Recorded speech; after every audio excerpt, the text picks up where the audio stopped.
શ્રી સ્વામિનારાયણ ભગવાનની જય. અક્ષર પુરુષોત્તમ મહારાજની જય. ગુણાતીતાનંદ સ્વામી મહારાજની જય. ભગતજી મહારાજની જય. શાસ્ત્રીજી મહારાજની જય. યોગીજી મહારાજની જય. પ્રમુખ સ્વામી મહારાજની, મહંત સ્વામી મહારાજની, સુરત અક્ષરધામ મહોત્સવની વચનામૃત નિરૂપણ આજે આપણે જોઈશું. ગરડા મધ્યનું 8મું વચનામૃત, એકાદશીનું, જ્ઞાન યજ્ઞનું, અંતરદ્રષ્ટિનું. આ વચનામૃત આમ જોવા જઈએ તો વ્યાખ્યાઓનું વચનામૃત છે, કારણ કે મહારાજે ઘણી બધી વ્યાખ્યાઓ, ડેફિનેશન્સ એ આ વચનામૃતમાં કરી છે. સગુણ કોને કહેવાય, નિર્ગુણ કોને કહેવાય, એકાદશી યથાર્થ કોને કહેવાય, અંતરદ્રષ્ટિ કોને કહેવાય, યોગ યજ્ઞ કોને કહેવાય, જ્ઞાન યજ્ઞ કોને કહેવાય, પરમપદ કોને કહેવાય, જ્ઞાની કોને કહેવાય, મૂર્ખ કોને કહેવાય. આવી ઘણી બધી ડેફિનેશન્સ આ વચનામૃતમાં આપેલી છે. એટલે આપણે કહી શકીએ કે વ્યાખ્યાઓનું વચનામૃત એ આ વચનામૃત છે. આ વચનામૃત વિશે બીજો એક ઐતિહાસિક ઘટના એ છે કે 1972ની અંદર પ્રમુખ સ્વામી મહારાજ સ્પેશિયલ ટ્રેન યાત્રા લઈને લગભગ 700 જેટલા હરિભક્તો હતા, અને એ વખતે પ્રમુખ સ્વામી મહારાજ ઉત્તર ભારત અને દક્ષિણ ભારતની બધી યાત્રાઓ કરી હતી. અને એમાં એ વખતે એકાદશીનો દિવસ આવ્યો, અને એ એકાદશી, નિર્જળા એકાદશીના દિવસે પ્રમુખ સ્વામી મહારાજે આ વચનામૃતનું નિરૂપણ ચાલુ કર્યું. સિસ્ટમ એવી હતી કે દરેક જે કહેવાય બોગીની અંદર, દરેક ડબ્બાની અંદર પીએ સિસ્ટમ હતી, આખી પબ્લિક અનાઉન્સમેન્ટ સિસ્ટમ, એટલે અથવા તો જે કહેવાય કે સ્પીકર સિસ્ટમ હતી. સ્વામી બાપા જે બોલે દરેક ડબ્બામાં સંભળાય, કથા વાર્તા ને બધું. તો સ્વામી બાપાએ કથા વાર્તા ચાલુ કરી અને સતત 5 કલાક સુધી આ વચનામૃતનું નિરૂપણ કરેલું. એટલે એ રીતે પણ આ ઐતિહાસિક પ્રાસંગિક વચનામૃત છે. અને એકાદશીના દિવસે બાપા તો એ વખતે નિર્જળા ઉપવાસ કરતા, એટલે સ્વાભાવિક છે. અને સાથે એની સાથે કોઠારી બાપાની પણ શ્રદ્ધા પણ જોડાયેલી છે આ પ્રસંગ સાથે, કારણ કે એ વખતે આવા માઇક નહોતા, એટલે પેલા માઇક હતા. અને સ્ટેન્ડ હતું ને રેલવે પેલામાં, એ વખતે ટ્રેનમાં આપણી સાથે કે જે પણ હશે ત્યાં નહોતું એ જગ્યાએ. તો કોઠારી બાપાએ માઇક પકડેલું, આમ બાપા બોલી શકે ને એટલા માટે હાથથી આમ, અને હાથથી 5 કલાક સુધી માઇક પકડવું એ કેટલું અઘરું છે. પણ એ કોઠારી બાપાએ પકડેલું.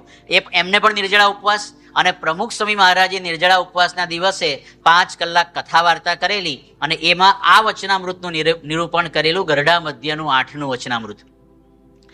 વચનામૃતની શરૂઆત છે એકાદશીથી, અને એકાદશી સાથે આપણી આ જીહવા ઇન્દ્રિય સંકળાયેલી છે. પણ આપણી પંચ જ્ઞાનેન્દ્રિયો જે છે, શ્રોત્ર, ત્વક, ચક્ષુ, રસના અને ઘ્રાણ, એ 5 બાકીની જે ઇન્દ્રિયો છે ને, એ અમુક જન્મ્યા પછી, અમુક સમય પછી ધીરે ધીરે વ્યવસ્થિત ડેવલપ થાય છે.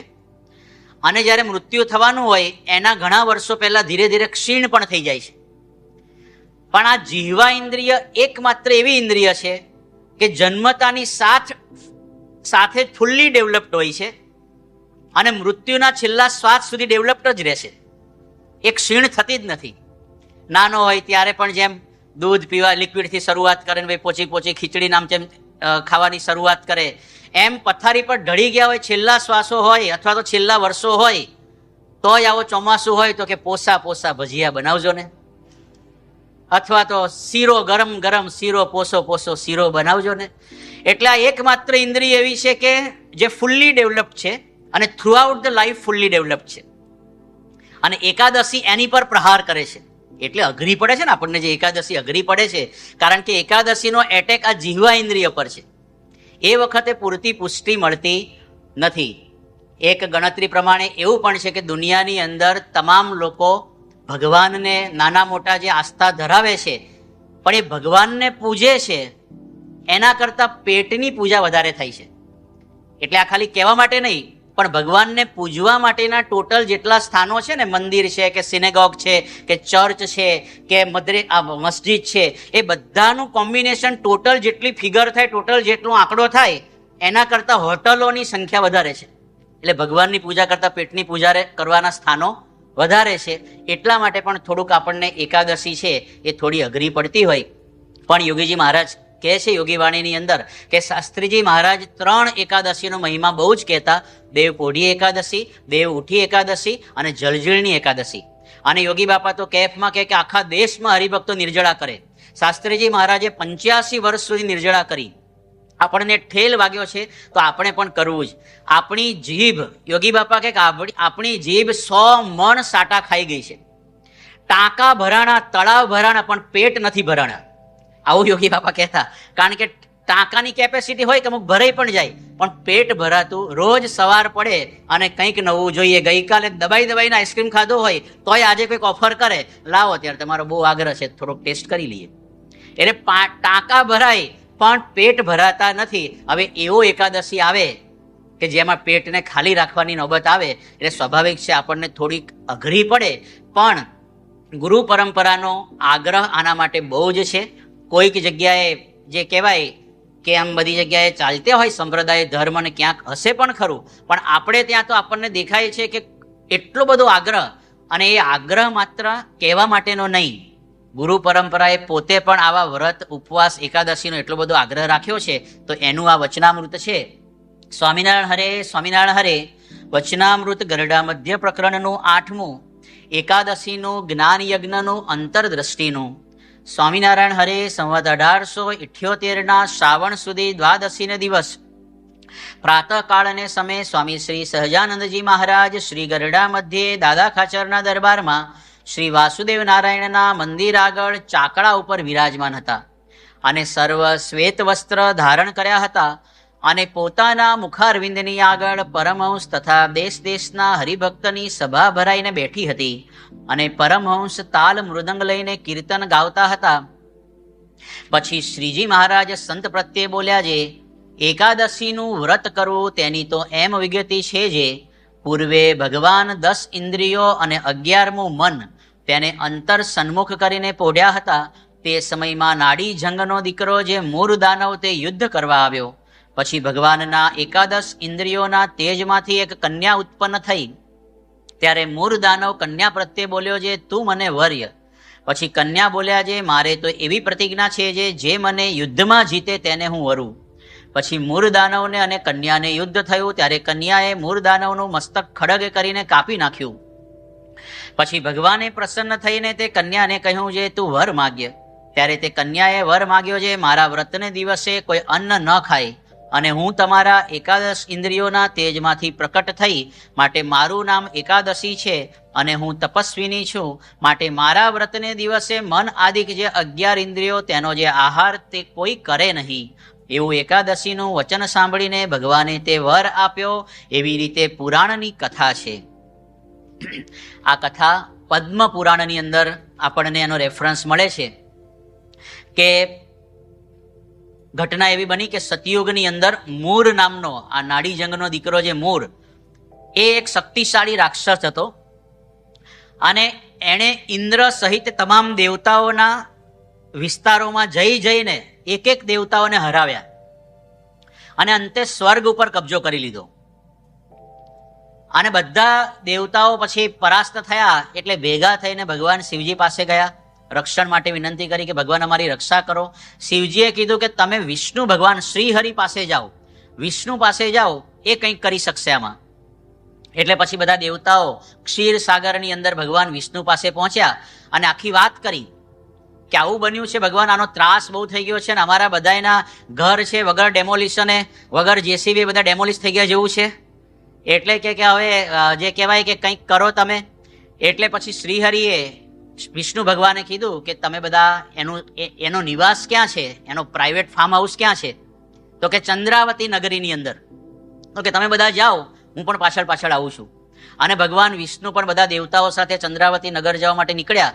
અને આ બાજુ મૂરને ખબર પડી અને દેવતાઓ તો ઓલરેડી ગભરાતા હતા કે એક વખત તો આપણને વ્યવસ્થિત હરાવ્યા છે, અને વિષ્ણુ ભગવાન એ વખતે નજર સામે દેખાયા અને મૂર છે એ પોતાની યુદ્ધ ભૂમિની અંદર જે કહેવાય કે એકદમ ગર્જના કરતો ત્યાં આવીને ઉભો રહ્યો ભગવાન વિષ્ણુ સામે.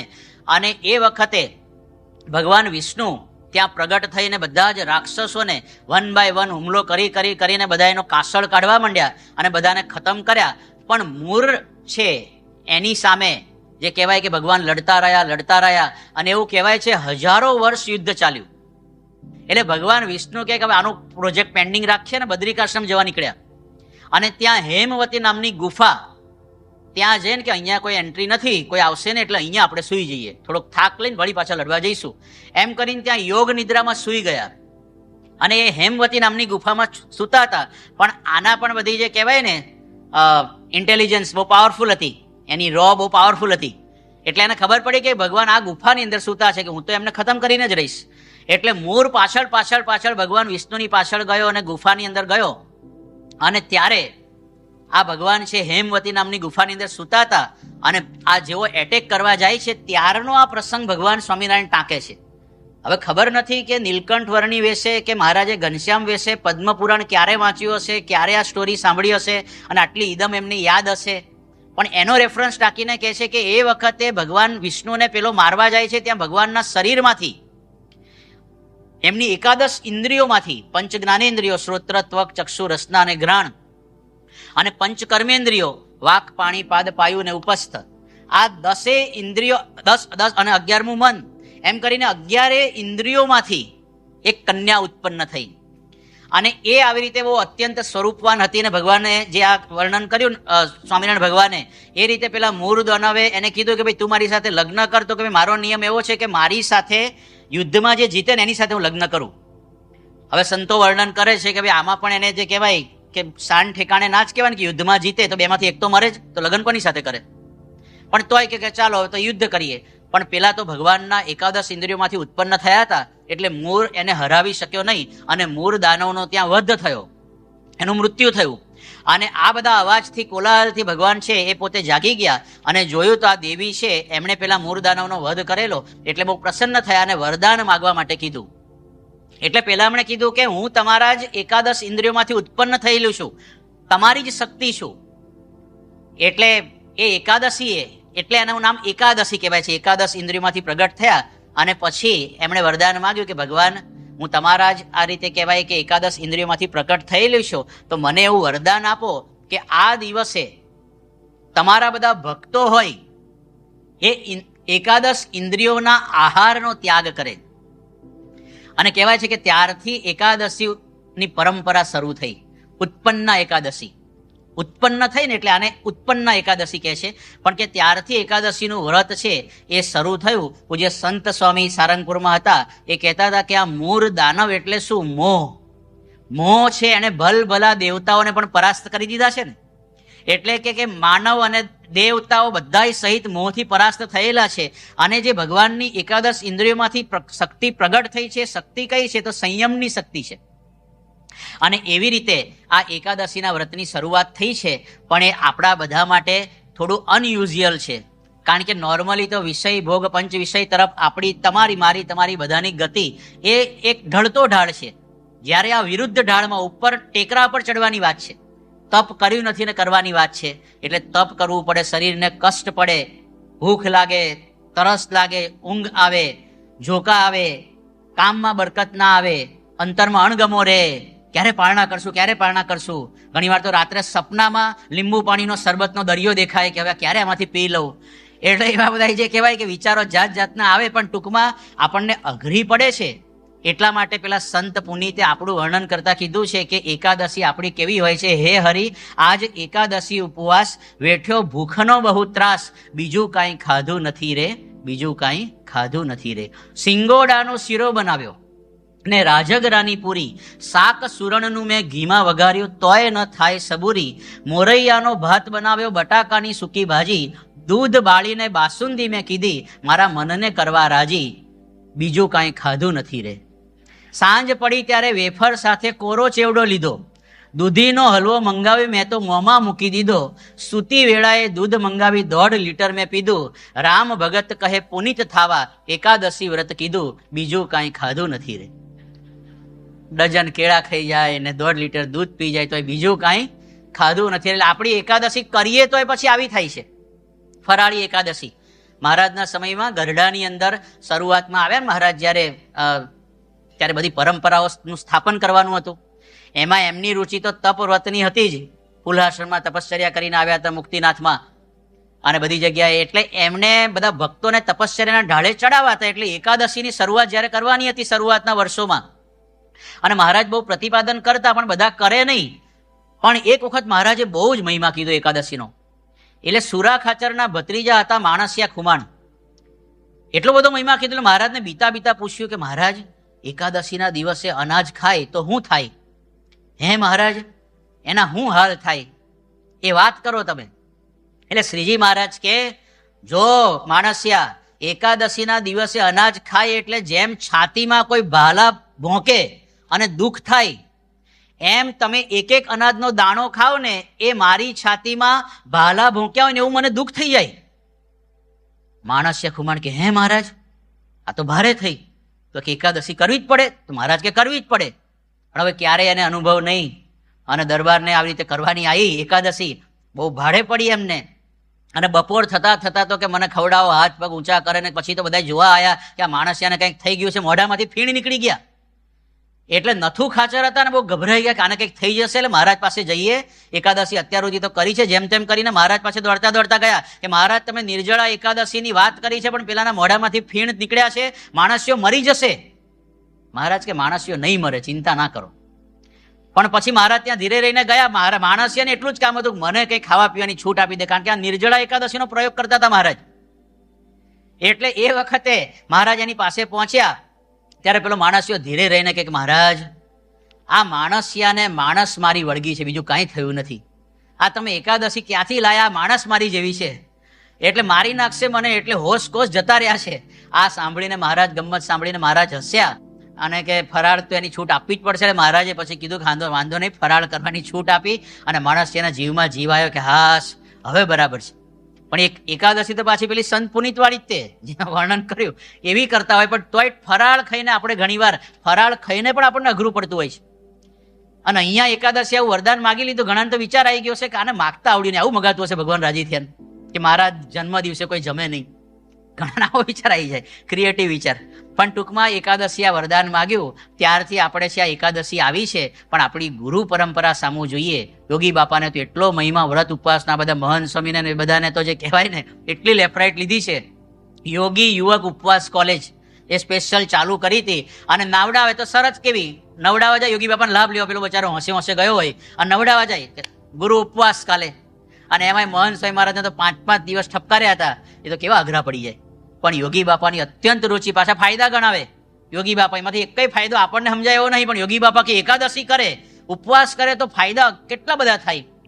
યોગી બાપા કે એક અજીર્ણ મટી જાય. હવે મટતું હશે વધે ઉપરથી ઘણી વાર એવું લાગે, પણ યોગી બાપા કે અજીર્ણ મટી જાય. બીજું કે શક્તિ સચેતન થાય, આત્મબળ વધે.